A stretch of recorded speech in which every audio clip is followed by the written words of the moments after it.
आज की कहानी पे एक फिल्म बनी थी 2005 में। उस फिल्म का नाम और बाकी चीज़ें बताऊं उससे पहले, क्योंकि अपने देश में मैंने खुद आंखों से कई बार देखा है, अंधविश्वास, भूत प्रेत, ये सारी बातें हम करते हैं और बहुत सारे लोग दावा करते हैं कि भूत प्रेत होता है, हम उसको उतारते हैं, हम झाड़ फूक, ये सारी चीज़ें हम लोगों के मतलब ऐसा शायद ही कोई शहर कस्बा गांव हो जहां ये सारी चीज़ें ना होती हो। हिंदुस्तान में आम बात है। बट कभी आप लोगों ने सोचा है कि ऐसा होता कैसे? क्योंकि यहाँ पे एक तरफ मेडिकल प्रोफेशन है, एक तरफ साइंस है और दूसरी तरफ अंधभक्ति है। एक तरफ ये है कि आपकी रिपोर्ट देखकर, आपके टेस्ट कराकर आपकी बीमारी पता चल जाती है। दूसरी तरफ ये है कि आपकी हाव भाव देखकर लोग कहते हैं कि इसके अंदर प्रेत है, आत्मा है, भूत है, जो दिखाई नहीं दे रहा। और फिर लोग भी, उसके रिश्तेदार जो इससे पीड़ित है, आंख बंद करके उसका इलाज करने के लिए भेज देते हैं। फिर झाड़ फूक होता है, पता नहीं क्या क्या होता है। कई बार आपने वीडियो में, तस्वीरों में भी देखा होगा, कहीं ऐसे झाड़ फूक वाले बाबा जाते हैं। कई ऐसी मैंने अपनी आंखों से देखा है, कोई महिला चली आ रही है, कोई पुरुष चला रहा है, उसका एकदम बिहेवियर अलग है, वो सर अपना घुमाया जा रहा है, बाल उसके बिखरे हुए हैं, और अचानक बाबा कुछ ऐसे मारते हैं या सर पे हाथ मारते हैं और वो एकदम नॉर्मल, ऐसा लगता है जैसे अभी इससे पहले कुछ हुआ ही नहीं। लेकिन ये चीज़ें सिर्फ अपने देश में है, ये हमारी गलत फहमी थी। ये पढ़े लिखे अच्छे अच्छे जो जगह हैं विदेश में, वहाँ भी ये सारी चीज़ें होती हैं। और आज की कहानी इसी के ऊपर है। ये कहानी है जर्मनी की एक लड़की की। एक फिल्म आई थी 2005 में, द एक्सॉर्सिज्म ऑफ एमिला रोज, और ये फिल्म काफ़ी चर्चित हुई थी। बहुत ही ज़्यादा ये डरावनी फिल्म थी और कहते हैं कि कई बार थिएटर में लोगों ने इसको देख के उनको खुद डर लगा था। तो द एक्सॉर्सिज्म ऑफ एमिली रोज, ये फिल्म थी, बॉक्स ऑफिस पर सुपर हिट हुई, बॉलीवुड की फिल्म थी, 2005 में रिलीज़ हुई थी। बाद में पता चला कि ये फिल्म सचमुच एक सच्ची घटना पर है और ये फिल्म यूं ही नहीं बनाई गई थी, बल्कि एक लड़की की सच्ची कहानी है। और ये लड़की जर्मनी में रहती है और उसी लड़की के ऊपर ये फिल्म बनाई गई है।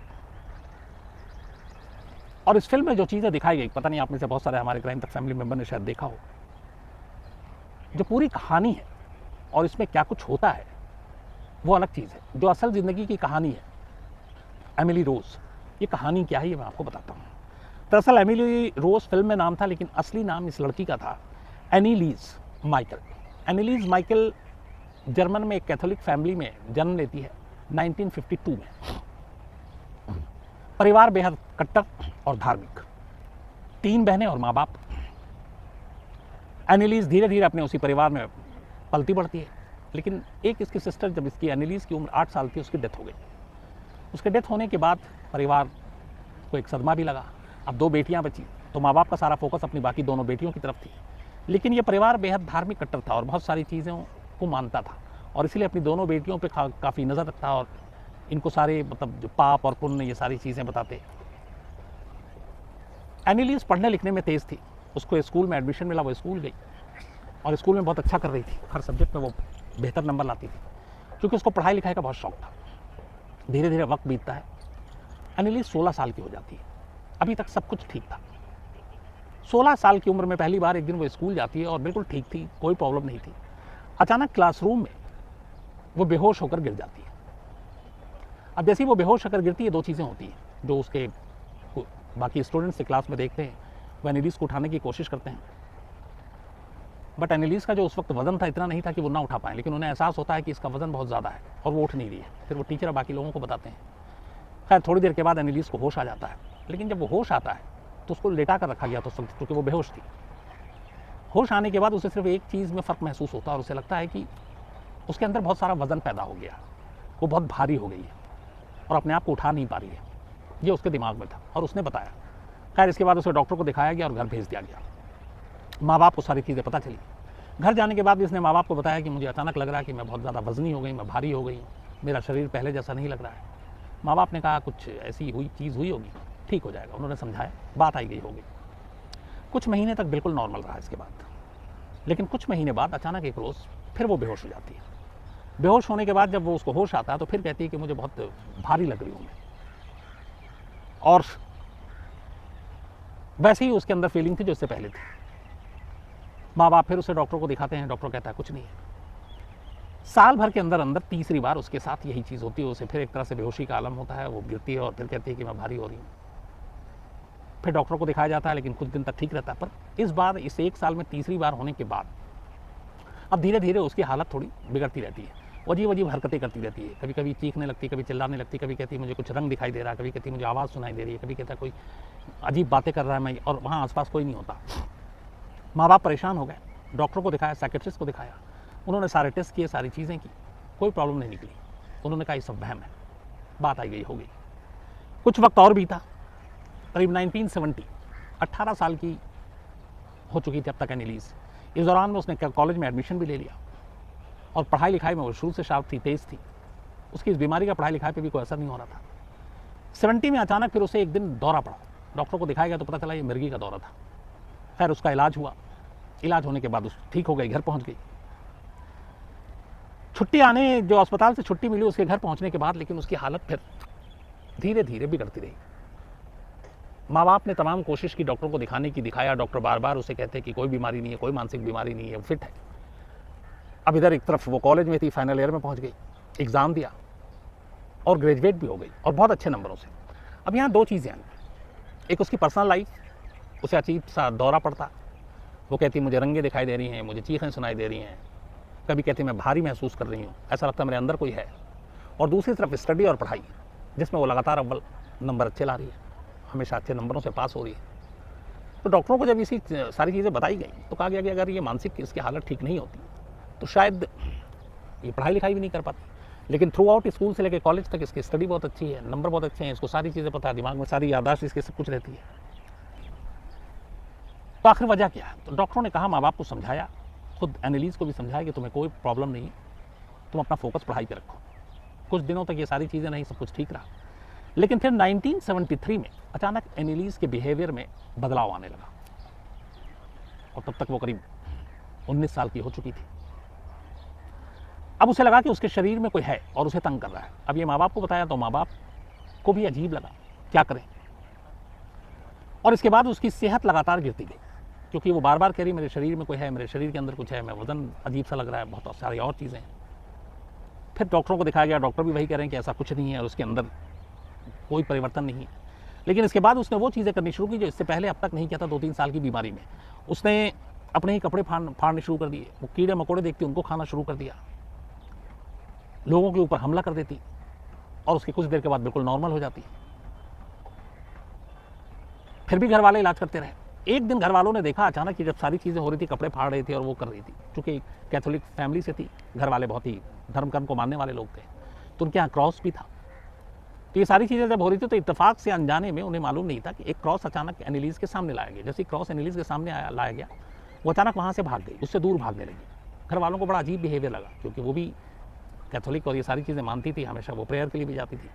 बट उन्होंने देखा क्रॉस से क्यों भाग रही। फिर उनके मन में कुछ आया कि कुछ ना कुछ है। यहाँ से उनके दिमाग में पहली बार ये घर कर गया कि मामला कुछ गड़बड़ है, शैतान का है, बुरी आत्माओं का है।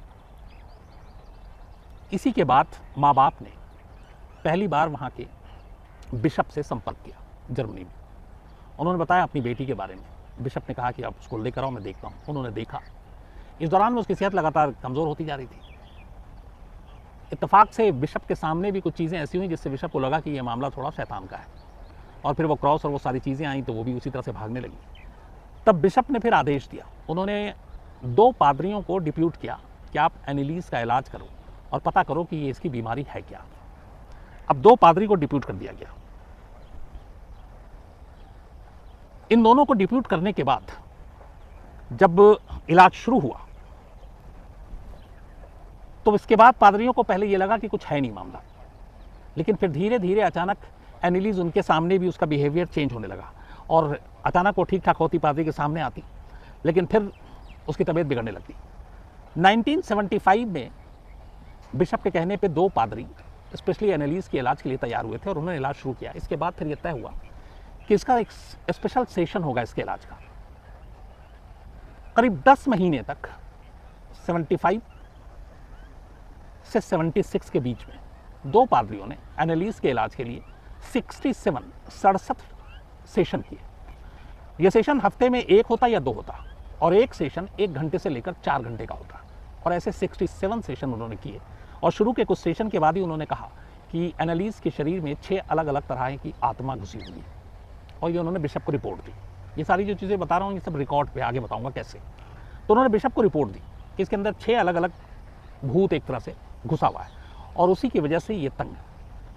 तो इसको हम इस भूत को, इन आत्माओं को 6 के 6 बाहर निकालना और उसके लिए सेशन करना है। बिशप ने पेरेंट्स से संपर्क किया, पेरेंट्स ऑलरेडी इन सब चीज़ों को मानने वाले, उन्होंने कहा कि बस मेरी बेटी को ठीक करने हैं, आपको जो करना है आप कीजिए। तो अब ये सेशन शुरू हुआ माँ बाप की इजाज़त से। इस दौरान में कई बार ऐसा होता है सेशन के लिए एनालिस्ट को हथकड़ियों बेड़ियों से बांध दिया जाता है, क्योंकि वो उसका बर्ताव चेंज होता है, वो हमला करने की कोशिश करती है। लेकिन इन पादरियों ने एक और शर्त रखी थी इस सेशन और इलाज करने से पहले। उन्होंने कहा अभी तक जो डॉक्टरों का इलाज चल रहा था, प्रिस्क्रिप्शन थी, जो दवाएं थी, वो सब बंद हो जाएंगी और अब वही होगा जो हम कहेंगे। घर वाले मान गए थे। 67 सेशन 10 महीने में 1 से 4 घंटे का, मतलब कम से कम 100 घंटे का सेशन एनालिस के ऊपर इन 2 पादरियों ने किया। इस दौरान उसकी हालत और बिगड़ती गई। जब 67वां सेशन हुआ था तब एनालिस का वेट गिरकर 30 किलो रह गया था। उसकी आंखों के नीचे काला धब्बा आ गया था। खाना पीना लगभग उसने छोड़ दिया था। कई बार सेशन के दौरान उसके ऊपर पादरियों का ये कहना था, हालांकि वो एनालिस्ट को टॉर्चर नहीं कर रहे थे, भूत को कर रहे थे, जैसे अपने यहाँ भी होता है, वो मारते हैं, लेकिन शरीर पे चोट तो उसी को लगेगा जिसके आप मार रहे, डायरेक्ट इलाज कर रहे हो। तो 67 सेशन के बाद एनालिस्ट ठीक होने की बजाय पूरी तरह से बीमार हो गई। वजन घटकर 30 किलो रह गया और आखिरकार 1 जुलाई 1976, 1 जुलाई 1976, जब एनालिस्ट की उम्र सिर्फ 24 साल थी, उसने अपने घर में दम तोड़ दिया।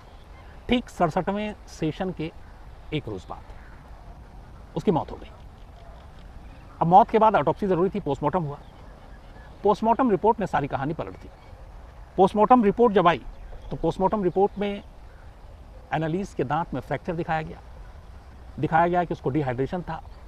पोस्टमार्टम रिपोर्ट में ये था कि वो खाना उसको नहीं दिया जा रहा था। पोस्टमार्टम रिपोर्ट में ये था कि वो पानी नहीं पी रही थी और उसके जिस्म पर जगह जगह चोट के निशान थे, इसका मतलब उसे मारा पीटा गया था। तो जब ये पोस्टमार्टम रिपोर्ट आई तो अचानक फिर ये हुआ कि ये नेचुरल डेथ नहीं है। पुलिस ने जांच शुरू की। जब पुलिस ने जांच शुरू की तो पता चला फिर ये कहानी कि एनालिस्ट के साथ इस तरह की हरकत होती थी और माँ बाप उसका 2 पादरियों से इलाज कर रहे थे और इस इलाज की परमिशन बिशप ने दी थी। और इसी 67 सेशन के दौरान फिर जब उन्होंने बारीकी से पता किया, बेड़ियों में जकड़ा जाता था, भूखा रखा जाता था, प्यासा रखा जाता था, मारा जाता था और ये सब कुछ माँ बाप की सहमति से हो रहा था। तो फिर वहाँ की पुलिस ने अपनी इन्वेस्टिगेशन फाइनल करके एक रिपोर्ट दी और उस रिपोर्ट में माँ बाप और दोनों पादरियों को गुनहगार और जिम्मेदार माना। तब तक ये मामला जर्मनी में हर तरफ मीडिया में भी आ गई और मीडिया में ये इस एनालिस्ट की कहानी चर्चा में थी और इस कहानी के साथ एक बहस शुरू हो गई कि क्या जो बिशप ने किया, जो पादरियों ने किया, वो सही था। आज के इस दौर में 1975-76 में भी लोग मानते थे कि वो वक्त से आगे हैं। इस तरह से एक 22, 23, 24 साल की लड़की पे इतना जुल्म और उन चीज़ों के लिए जिसको किसी ने देखा नहीं, भूत प्रेत, और उसके लिए 67 सेशन और उस सेशन में इसके साथ इतनी सारी हैवानियत, तो ये गैर इंसानी है। इसी के बाद कुछ वकील सामने आए और उन्होंने कहा कि हम इस मुकदमे को अदालत तक ले जाएंगे।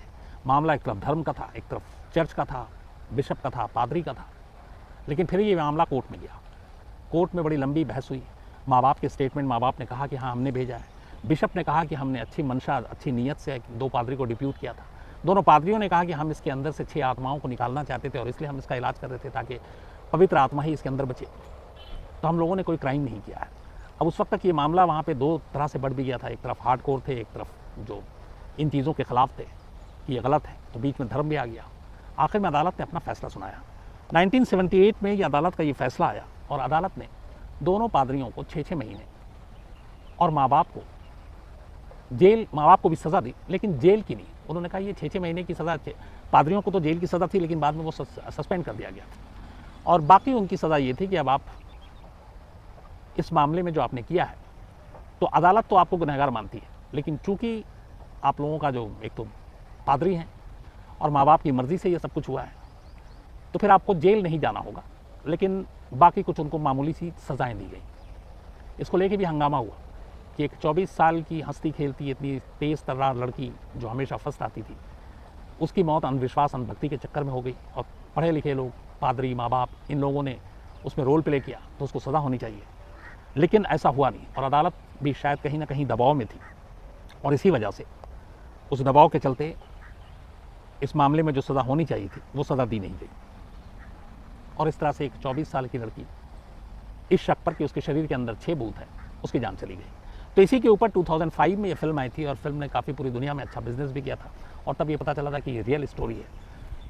तो ये कहानी थी और हमारे क्राइम तक फैमिली मेम्बर हैं जिन्होंने इस कहानी की फरमाइश की थी।